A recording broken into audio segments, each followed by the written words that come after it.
Break तो बाद एक बार फिर से सब हो मेरे नाल चादा कप विद सतिंदर सत्ती और मेरे नाल वेरी कॉर्चियस हिमांशी खुराना।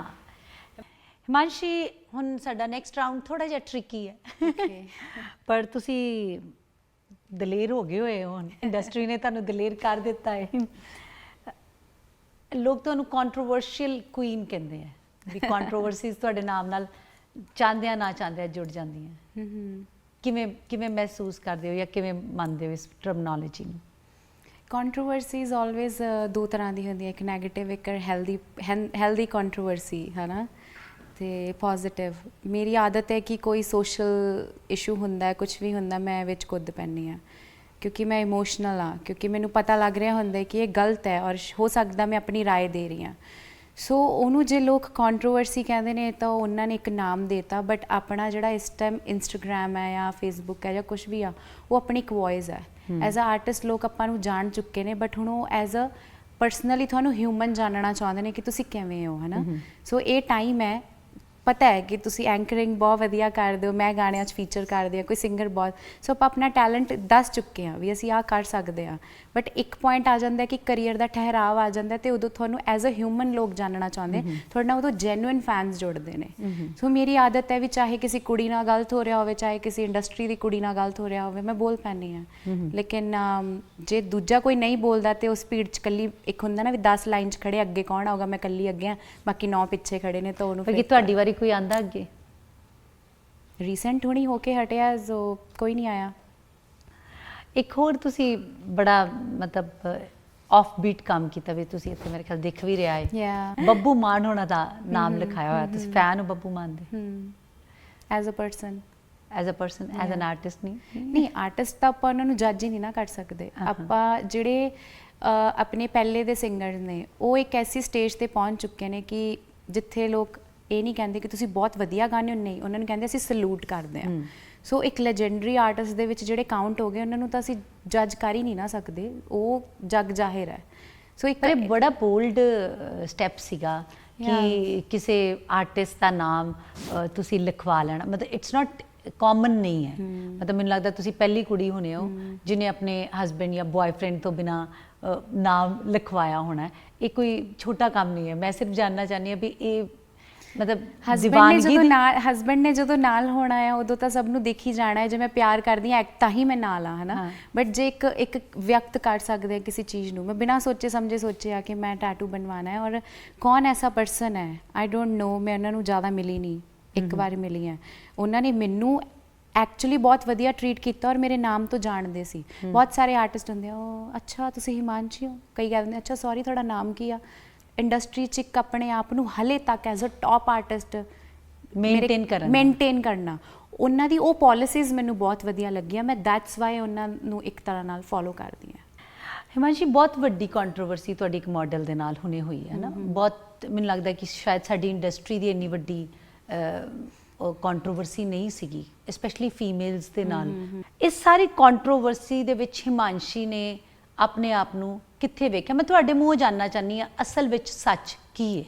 देखो बहुत सारी फीमेल होंदियां होणगियां, तुहानूं भी सुनन नूं मिलदा है कि वो जैलस फील करदे आ, बट वो बैक स्टेज होंदियां ने और वो होंदियां रहिंदियां ने, गली महल्लियां च भी होंदियां ने, रिश्तेदारां च भी होंदियां ने। बट एक चीज़ नूं तुसीं सोशल मीडिया ते लैके आ रहे हो, ये फर्स्ट टाइम होया और यही एक टाइम सीगा कि इंडस्ट्री किन्नी केक का किन्नी किसी नूं किन्नी परवाह है, जो मतलब फीमेल एम्पावरमेंट रिस्पैक्ट या रेप किते होंदे ने उत्थे चौंटी कह लो रख लैंदे ने, है ना, मतलब कह लो प्रैस कॉन्फ्रेंसिस रख लैंदे ने। बट वो सब दिख रहा है कि तुसी भी ढोंग ही कर रहे हो। एक्चुअल दे विच जे इंडस्ट्री दे विच एक कुड़ी नूं आके बोल रहे, सानू कोई राइट नहीं किसी दे माँ बाप ते जाके मेरी थोड़े नाल रंजिश हो सकती, मैनू हो सकता है थोड़ी कोई गल ना पसंद होवे, बट मैनू कोई राइट नहीं मैं थोड़ी मॉम नूं बोला। मावां सब दियां इक्को जिहियां होंदियां ने, माँ सब तो उच्ची होंदी आ भी तुसी चक के उन्हां नूं गाल मेणा दे दो। एक जिहड़ी गलत भी होंदी है ना वो अपने बच्चे लिए कदे गलत नहीं हो सकती, ठीक है, वो उन्हें किद्दां तुहानूं मर्जी पाले वो पिछे सर्कमस्टांसिस हो सकते हैं, बट तुहानूं कोई राइट नहीं भी तुसी किसी दी मॉम नूं जाके बोलो। उस वेले मैं कैनेडा सीगी, मैं सुत्ती पई सी जदों एक थर्ड परसन दे नाल मिल के उन्होंने मैनूं गालां कड्डियां और इन्नी एडल्ट ਕਹਿ ਲਓ ਕਿ ਗਾਲਾਂ ਕੱਢੀਆਂ ਜਾਂ ਐਡਲਟ ਕਹਿ ਲਓ ਕਿ ਕਨਵਰਸੇਸ਼ਨ ਸੀਗੀ ਉਹਨਾਂ ਦੀ, ਹੈ ਨਾ। ਤੇ ਦਿਨ ਰਾਤ ਦਾ ਫਰਕ ਸੀਗਾ। ਉਸ ਵੇਲੇ ਇੰਡਸਟਰੀ 'ਚ ਕੋਈ ਪਰਸਨ ਉੱਠ ਕੇ ਕਹਿ ਸਕਦਾ ਸੀਗਾ ਵੀ ਬਈ ਤੁਸੀਂ ਗਲਤ ਨਹੀਂ ਕਰ ਰਹੇ, ਇੰਡਸਟਰੀ 'ਚੋਂ ਬਾਹਰ ਗਲਤ ਇਮੇਜ ਜਾ ਰਹੀ ਹੈ। ਇਹੀ ਹੁਣ ਬਾਲੀਵੁੱਡ 'ਚ ਹੁੰਦਾ, ਸਾਰਿਆਂ ਨੇ ਇਕੱਠੇ ਹੋ ਜਾਣਾ ਸੀਗਾ। ਆਪਾਂ ਕਹਿੰਦੇ ਆਪਾਂ ਬਾਲੀਵੁੱਡ ਦੀ ਰੀਸ ਨਹੀਂ ਕਰ ਸਕਦੇ, ਆਪਾਂ ਸਿਰਫ ਆਪਣੀ ਆਪਣੀ ਦੁਕਾਨ ਖੋਲ ਕੇ ਬੈਠੇ। ਆਪਾਂ ਨੂੰ ਕੋਈ, ਜੇ ਆਪਾਂ ਕਿਸੇ ਦਾ ਕਰਾਂਗੇ ਤਾਂ ਹੀ ਮੈਂ ਰਿਣੀ ਹੁੰਦੀ ਵੀ ਹਾਂਜੀ ਇੰਡਸਟਰੀ ਨੇ ਮੈਂ 9 ਸਾਲ ਉਹਨਾਂ ਦੀ ਛਾਇਆ 'ਚ ਕੱਢੀ ਹੈ ਤਾਂ ਮੈਂ ਇੰਡਸਟਰੀ ਨੂੰ ਕਹਿ ਸਕਦੀ ਮੇਰਾ ਪਰਿਵਾਰ ਹੈ। ਬਟ ਨਹੀਂ ਹੈ, ਪਰਿਵਾਰ ਸਿਰਫ ਆਪਣਾ ਹੀ ਹੁੰਦਾ। ਤੁਸੀਂ ਕਿਸੇ ਲਈ ਖੜੋ, ਤੁਸੀਂ ਕਿਸੇ ਲਈ, ਮੇਰੀ ਮਮ ਨੂੰ ਇਹ ਕਹਿਣਾ ਕਿ ਤੇਰੀ ਮਾਂ ਕਿਸੇ ਨਾਲ ਭੱਜ ਗਈ ਸੀਗੀ, ਇੱਕ ਲੇਡੀ ਐਵਰੀਡੇ, ਉਹਦੇ ਲਈ ਤਾਂ ਆਪਣੀ ਇੱਕ ਲੇਡੀ ਆ, ਹੈ ਨਾ, ਉਹ ਸਾਰਾ ਟਾਈਮ ਅੰਦਰ ਬਹਿ ਕੇ ਆਪਣੇ ਬੱਚਿਆਂ ਨੂੰ ਪਰਵਰਿਸ਼ ਦੇਦੀ। ਐਂਡ 'ਚ ਆ ਕੇ ਜੇ ਉਹਨੂੰ ਇਹੀ ਸੁਣਨ ਨੂੰ ਮਿਲਣਾ, ਫਿਰ ਉਹਨੇ ਇੰਨਾ ਸਟਰਗਲ ਹੀ ਕਿਉਂ ਕੀਤਾ? ਜੇ ਦੇਖਿਆ ਜਾਵੇ, ਤੁਹਾਨੂੰ ਮੈਨੂੰ ਉਨੀ ਵਧੀਆ ਰੋਟੀ ਨਹੀਂ ਬਣਾਉਣੀ ਆਉਂਦੀ, ਆਪਾਂ ਇੱਕ ਪਰਿਵਾਰ ਨੂੰ ਬਿਠਾ ਕੇ ਅੰਨ ਨਹੀਂ ਖਵਾ ਸਕਦੇ, ਉਹ ਸਾਡੀਆਂ ਮਾਵਾਂ ਕਰ ਸਕਦੀਆਂ ਨੇ। ਤੁਸੀਂ ਕਿਸੇ ਦੇ ਪੈਰੈਂਟਸ ਦੇ ਉੱਤੇ ਉਹ ਕਰੋਗੇ। ਉੱਥੇ ਇੰਡਸਟਰੀ ਵਾਲੇ ਕੀ ਚਾਹੁੰਦੇ ਸੀਗੇ ਕਿ ਮੈਂ ਉੱਥੇ ਆਪਣੀ ਇੱਜ਼ਤ ਬਣਾਈ ਰੱਖਾਂ, ਮੈਂ ਆਪਣੇ ਆਪ ਨੂੰ ਪੂਰਾ ਵੈਲ ਮੇਨਟੇਨ ਸ਼ੋ ਕਰਾਂ ਕਿ ਹਾਂਜੀ ਜੀ, ਨਹੀਂ, ਉਹ ਬੁਝਦਿਲੀ ਹੁੰਦੀ ਆ। ਵੀ ਜਦੋਂ ਮੈਂ ਸੋਸ਼ਲ ਇਸ਼ੂਜ਼ 'ਤੇ ਬੋਲ ਰਹੀ, ਜਦ ਮੇਰੀ ਆਪਣੀ ਮਾਂ 'ਤੇ ਗੱਲ ਆਈ, ਫਿਰ ਮੈਂ ਨਹੀਂ ਬੋਲ ਸਕਦੀ ਸੀ।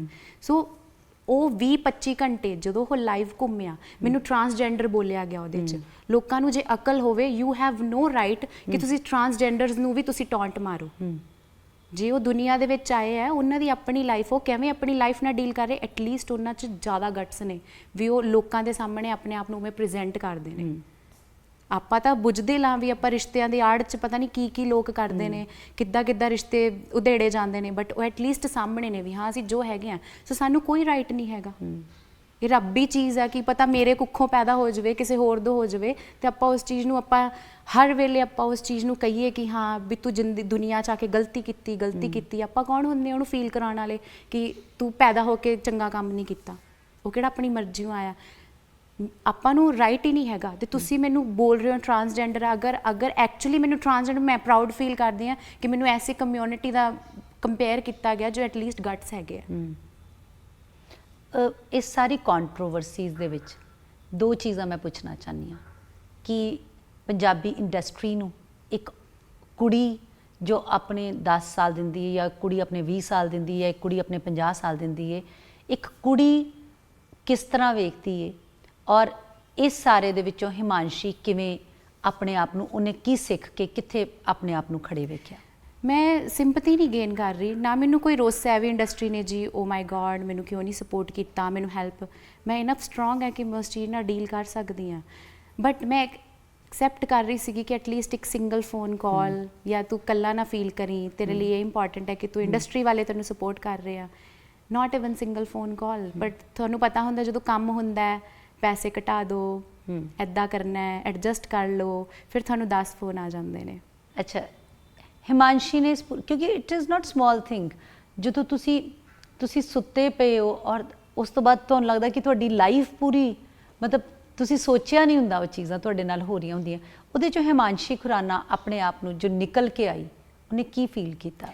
ਮੈਨੂੰ ਉਸ ਵਕਤ ਵੀ ਇੱਕ ਪੁਆਇੰਟ ਹੁੰਦਾ ਕਿ ਬੰਦਾ ਇੱਕੋ ਦਮ ਅੰਦਰੋਂ ਸ਼ਿਵਰ ਕਰਦਾ। ਦੈਟ ਮੀਨਸ ਤੁਸੀਂ ਆਪਣਾ ਇਮੋਸ਼ਨ, ਐਂਗਰ, ਤੁਹਾਡਾ ਰੋਣਾ, ਤੁਸੀਂ ਮਿਕਸ ਹੋ ਗਏ ਹੋ, ਤੁਸੀਂ ਕੰਟਰੋਲ ਨਹੀਂ ਕਰ ਪਾ ਰਹੇ। ਕਿ ਮੈਂ ਇੱਕ ਆਪਣੇ ਉੱਤੇ ਇਹ ਵੀ ਬਹੁਤ ਹੁੰਦਾ ਕਿ ਆਪਾਂ ਐਵਰੀ ਡੇ ਆਪਣੇ ਇਮੋਸ਼ਨਸ ਨਾਲ ਇੰਨਾ ਲੜਦੇ। ਆਪਾਂ ਆਰਟਿਸਟ ਹਾਂ, ਦੇ ਆਮ ਬੰਦਾ ਗਾਲ ਕੱਢ ਦੇਵੇ, ਠੀਕ ਹੈ, ਸਾਡਾ ਵੀ ਦਿਲ ਕਰਦਾ ਕਿ ਆਪਾਂ ਫਰਸਟ੍ਰੇਸ਼ਨ ਕੱਢੀਏ, ਬਟ ਆਪਾਂ ਨਹੀਂ, ਆਪਾਂ ਇਮੇਜ 'ਚ ਰਹਿਣਾ।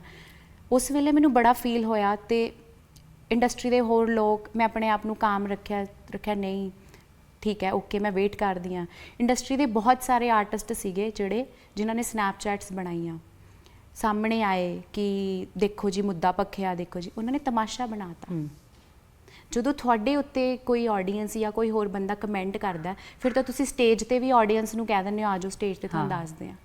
ਤੁਸੀਂ ਇੱਕ ਆਮ ਬੰਦੇ ਨੂੰ ਇਗਨੋਰ ਕਰ ਰਹੇ ਹੋ, ਇੱਕ ਇੰਡਸਟਰੀ ਦੀ ਪਰਸਨ, ਉਹਨੂੰ ਤਾਂ ਮੈਂ ਓਬਵੀਅਸਲੀ ਮੈਂ ਬਾਰ-ਬਾਰ ਕਹਿੰਦੀ ਹਾਂ, ਉਹ ਸਾਹਮਣੇ ਕੁੜੀ ਨੂੰ ਤਾਂ ਮੈਂ ਨਲਾਇਕ ਕਹੂੰਗੀ ਜਿਹਨੇ ਇਹ ਹਰਕਤ ਕੀਤੀ ਹੈ, ਬਟ ਇੱਕ ਥਰਡ ਪਰਸਨ, ਆਪਾਂ ਇੱਕ ਆਰਟਿਸਟ ਇੰਡਸਟਰੀ ਇੱਕ ਪਰਿਵਾਰ ਹੈ, ਥਰਡ ਪਰਸਨ ਬਾਹਰੋਂ ਆ ਕੇ ਤੁਹਾਨੂੰ ਗਾਲਾਂ ਕੱਢ ਕੇ ਜਾ ਰਿਹਾ। ਮੈਂ ਤਾਂ ਡੀਲ ਕਰ ਲਿਆ, ਲੇਕਿਨ ਹੋ ਸਕਦਾ ਨੈਕਸਟ ਤੁਸੀਂ ਹੋਵੋ, ਕਿਉਂਕਿ ਉਹਦੀ ਹਿੰਮਤ ਵੱਧ ਰਹੀ ਹੈ, ਔਰ ਉਹ ਵੀ ਬਿਨਾਂ ਕਿਸੇ ਗੱਲ ਤੋਂ। ਤੁਹਾਨੂੰ ਮੇਰੀ ਕੋਈ ਚੀਜ਼ ਨਹੀਂ ਪਸੰਦ ਆਈ, ਆਡੀਅנס 'ਤੇ ਛੱਡ ਦਿਓ, ਆਰਟਿਸਟਾਂ 'ਚੋਂ ਕਿਸੇ ਨੂੰ ਕੋਈ ਰਾਈਟ ਨਹੀਂ ਹੈਗਾ ਤੁਸੀਂ ਮੇਰੇ 'ਤੇ ਕਮੈਂਟ ਕਰੋ। ਹੋ ਸਕਦਾ ਬਹੁਤ ਸਾਰੀ ਫਿਲਮਸ ਆ ਰਹੀਆਂ ਐਵਰੀਡੇ, ਔਰ ਮੈਨੂੰ ਤਾਂ ਖੁਸ਼ੀ ਆ ਕਿ 40 ਗਾਣੇ ਮੈਂ ਕੀਤੇ 8 ਸਾਲਾਂ 'ਚ, ਔਰ ਮੇਰਾ ਪਹਿਲਾ ਗਾਣਾ ਹੈ ਜਿਹਦਾ ਨੈਗੇਟਿਵ ਰਿਵਿਊ ਆਇਆ, ਤਾਂ ਕੋਈ ਗੱਲ ਬਹੁਤ ਘੱਟ ਨੰਬਰ ਹੈ, ਬਹੁਤ ਘੱਟ ਹੈ, ਫਸਟ ਟਾਈਮ। ਮੈਂ ਇਹ ਮੰਨਦੀ ਹਾਂ, ਦੇਖੋ ਜਦੋਂ ਸਟੇਜ ਤੇ ਹੋਈਏ ਤੇ ਇਹ ਕੋਈ ਜ਼ਰੂਰੀ ਨਹੀਂ ਕਿ ਹਰ ਵਾਰ ਤੁਸੀਂ ਹਿੱਟ ਹੀ ਦੇਣਾ ਹੈ। Maybe ਕਈ ਸ਼ਾਇਦ show ਰੱਬ- ਸ਼ਾਇਦ ਮਾਈਕਲ ਜੈਕਸਨ, ਗੁਲਾਮ ਅਲੀ ਸਾਹਿਬ ਕੋਲ ਵੀ ਉਹਨੇ ਕਾਮਯਾਬ ਨਾ ਹੋਏ ਹੁਣ, ਉਹ ਪੀਕ ਨੇ ਨਹੀਂ music ਬਿਲਕੁਲ industry। ਮੈਂ ਕਿਸੇ ਤੁਹਾਨੂੰ ਵੀ ਕਿਹਾ- ਆਰਟਿਸਟ ਦਾ ਤੁਸੀਂ ਲਿਸਟ ਚੱਕ ਕੇ ਦੇਖ ਲਓ, ਪਲੇਲਿਸਟ ਦੇਖ ਲਓ, ਜਿਹਦੇ ਚ ਕਈਆਂ ਦੇ ਤਾਂ ਹਾਫ ਨੰਬਰ ਹੁੰਦੇ ਆ, ਮੋਰ ਦੈਨ ਦੈਟ ਹੁੰਦੇ ਆ।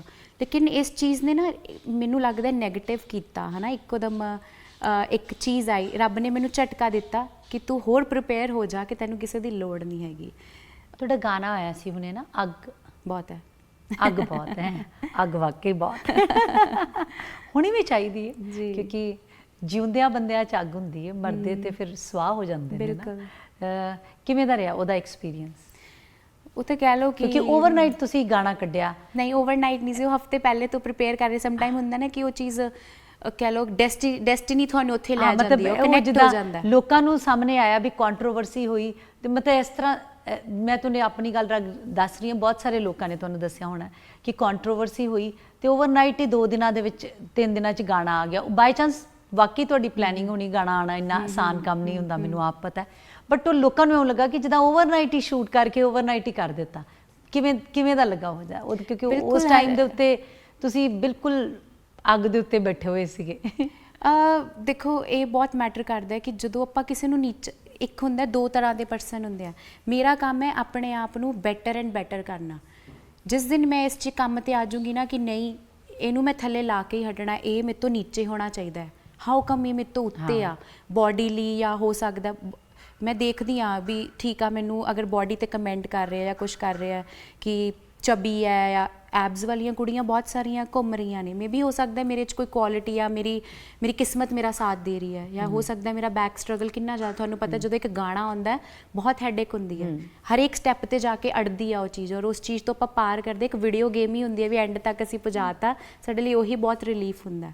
ਉਹ ਗਾਣਾ ਜਦੋਂ ਆਇਆ ਉਹਦੇ ਵਿੱਚ ਮੈਂ ਸਿਰਫ ਆਪਣੇ ਆਪ ਬਾਰੇ ਦੱਸਿਆ ਕਿ ਮੈਂ ਕੌਣ ਆ। ਬੁਲੰਦੀ ਪੇ ਪਹੁੰਚਣਾ ਕਮਾਲ ਨਹੀਂ, ਬੁਲੰਦੀ ਪੇ ਠਹਿਰਨਾ ਕਮਾਲ ਹੈ।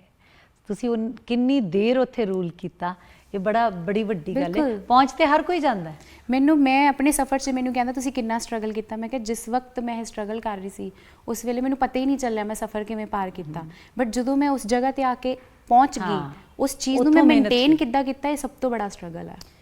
ਹਿਮਾਂਸ਼ੀ, ਇੱਕ ਹੋਰ ਬੜੀ ਕੰਟਰੋਵਰਸ਼ੀਅਲ ਚੀਜ਼ ਜਿਹੜੀ ਮੈਨੂੰ ਨਜ਼ਰ ਆਈ ਉਹ ਕਿ ਤੁਹਾਡਾ ਫੇਸਬੁੱਕ ਪੇਜ ਕਿਸੇ ਨੇ ਹੈਕ ਕਰ ਲਿਆ ਸੀਗਾ। ਠੀਕ ਇਨਫੋਰਮੇਸ਼ਨ ਹੈ ਮੇਰੀ? ਬਿਲਕੁਲ ਯਾਰ, ਸਪੀਚਲੈਸ ਆ ਮੈਂ। ਮਤਲਬ ਫੋਨ ਕਰਨੇ ਕਿ ਯੂ ਆਰ ਅ ਮਾਡਲ, ਫਿਰ ਤੁਹਾਡੀ ਵੀਕਨੈਸਸ, ਤੁਹਾਡੇ ਕੌਣ ਬॉयਫ੍ਰੈਂਡ ਹੈ, ਕਿੰਨੇ ਬॉयਫ੍ਰੈਂਡ ਹੈ, ਕਿੱਦਾਂ ਹੈ, ਤੁਹਾਨੂੰ ਕੱਢ ਕੇ ਲਿਆਉਣੇ ਔਰ ਤੁਹਾਨੂੰ ਧਮਕੀਆਂ ਦੇਣੀਆਂ ਕਿ ਤੁਹਾਡੀ ਇਮੇਜ ਅਸੀਂ ਐਵੇਂ ਕਰ ਦਾਂਗੇ, ਅਸੀਂ ਐਵੇਂ ਕਰ ਦਾਂਗੇ, ਬਲੈਕਮੇਲਿੰਗ ਕਰਨੀ। ਐਕਚੁਅਲੀ ਇਹ ਬਲੈਕਮੇਲਿੰਗ ਸੀਗੀ ਔਰ ਇੱਕ ਤਰ੍ਹਾਂ ਨਾਲ ਕਹਿ ਲਓ ਕਿ ਕ੍ਰਾਈਮ ਹੈ ਇਹ। ਤੇ ਬਹੁਤ ਜ਼ਿਆਦਾ ਰਾਤ ਨੂੰ 3-3 ਵਜੇ ਆਪਾਂ ਆਰਟਿਸਟ ਅੱਜ ਪੇਜਾਂ ਦੇ ਸਿਰ ਤੇ ਆ ਹਨਾ, ਐਡਵਰਟਾਈਜ਼ਮੈਂਟ ਸਾਰਾ ਕੁਝ। ਤੁਹਾਨੂੰ ਰਾਤ ਨੂੰ ਮੈਂ 3-3 ਵਜੇ ਤੱਕ ਰੋਂਦੀ ਸੀ, ਔਰ ਮੇਰੀ ਫੈਮਿਲੀ ਨੇ ਇਹ ਚੀਜ਼ਾਂ ਦੇਖੀਆਂ ਕਿ ਮੈਂ ਮਿਹਨਤ ਕਰ ਰਹੀ ਹਾਂ, ਇੱਕ ਕੀੜੀ ਜਾ ਰਹੀ ਹੈ ਆਟਾ ਚੱਕ ਕੇ, ਉਹਨੂੰ ਫਿਰ ਧੱਕਾ ਦੇ ਰਹੇ ਹੋ, ਫਿਰ ਚੜ ਰਹੀ ਹੈ, ਫਿਰ ਕਿਤੇ ਨਾ ਕਿਤੇ ਤੁਹਾਨੂੰ ਲੱਗਦਾ ਹੈ ਨਾ। ਬਟ ਫਿਰ ਮੈਂ ਆਪਣੇ ਆਪ ਨੂੰ ਜਦੋਂ ਦੇਖਿਆ ਵੀ 6-7 ਵਾਰ ਇੱਦਾਂ ਹੋ ਗਿਆ, ਫਿਰ ਮੈਂ ਆਪਣੇ ਆਪ ਨੂੰ ਪੱਕਾ ਕਰ ਲਿਆ। ਮੈਂ ਕਿਹਾ ਇੱਦਾਂ ਕਰੋ, ਫੇਸਬੁੱਕ ਤੁਹਾਡੇ ਘਰ ਦੀ ਨਹੀਂ ਹੈਗੀ, ਕਰੋਗੇ ਡਿਲੀਟ ਕਰੋ, ਮੈਂ 100 ਵਾਰ ਬਣਾ ਲੂੰਗੀ। ਕਿਉਂਕਿ ਜਦ ਮੈਂ ਉਸ ਚੀਜ਼ ਨੂੰ ਆਪਟ ਕਰ ਹੀ ਲਿਆ ਕਿ ਹਾਂਜੀ ਮੈਂ ਠੀਕ ਆ, ਓਕੇ। ਬਟ ਉਹ ਚੀਜ਼ ਦਾ ਮੈਨੂੰ ਅੱਜ ਫਲ ਇਹ ਮਿਲਿਆ ਕਿ ਜਿਨ੍ਹਾਂ ਨੇ ਉਸ ਵਕਤ ਉਹਨਾਂ ਦੀ ਫਲੈਟਰਿੰਗ ਕੀਤੀ ਜਾਂ ਉਹਨਾਂ ਨੇ ਦੇਖਿਆ ਡਰ ਦੇ ਮਾਰੇ, ਅੱਜ ਉਹ ਸਭ ਫਸੇ ਪਏ ਆ, ਮੈਂ ਇਕੱਲੀ ਸਾਈਡ ਤੇ ਬੈਠੀ ਹਾਂ। ਤੇ ਉਹ 4-5 ਸਾਲ ਦੀ ਜਿਹੜੀ ਮਿਹਨਤ ਸੀਗੀ ਉਹ ਅੱਜ ਮੇਰੇ ਪੇਜਾਂ ਤੇ ਦਿਖ ਰਹੀ ਹੈ, ਮੇਰੇ ਫੋਲੋਅਰਸ ਉੱਦਾਂ ਰਹੇ, ਬਿਕਾਜ਼ ਉਹ ਸਹੀ ਟਾਈਮ ਤੇ ਮੈਂ ਆਪਣੇ ਆਪ ਨੂੰ ਬਾਹਰ ਕੱਢ ਲਿਆ। ਬਹੁਤ ਜਾਣਿਆਂ ਨਾਲ ਇੱਕ ਟਾਈਮ ਤੇ ਬਹੁਤ ਨਾਮੀ ਨਾਮ ਨੇ 25-25 ਜਾਣਿਆਂ ਨਾਲ ਇਕੱਲੇ ਫਾਈਟ ਕਰਨਾ, ਰੋਣਾ, ਕੋਈ ਕਹਿ ਦਿੰਦਾ ਥੋੜਾ ਕੰਮ ਬੰਦ ਕਰਾ ਦੇਣਾ, ਰੱਬ ਤੇ ਭਰੋਸਾ ਸੀਗਾ ਬਸ। ਸੌਖਾ ਨਹੀਂ ਹੈ ਇਸ ਇੰਡਸਟਰੀ ਦੇ ਵਿੱਚ ਕੰਮ ਕਰਕੇ ਸਰਵਾਈਵ ਕਰਨਾ, ਸਰਵਾਈਵ ਕਰਕੇ ਸਟਾਰ ਬਣਨਾ ਔਰ ਸਟਾਰ ਬਣੇ ਰਹਿਣਾ। It's a tough journey. ਛੋਟਾ ਜਿਹਾ break, I'll be back after short break.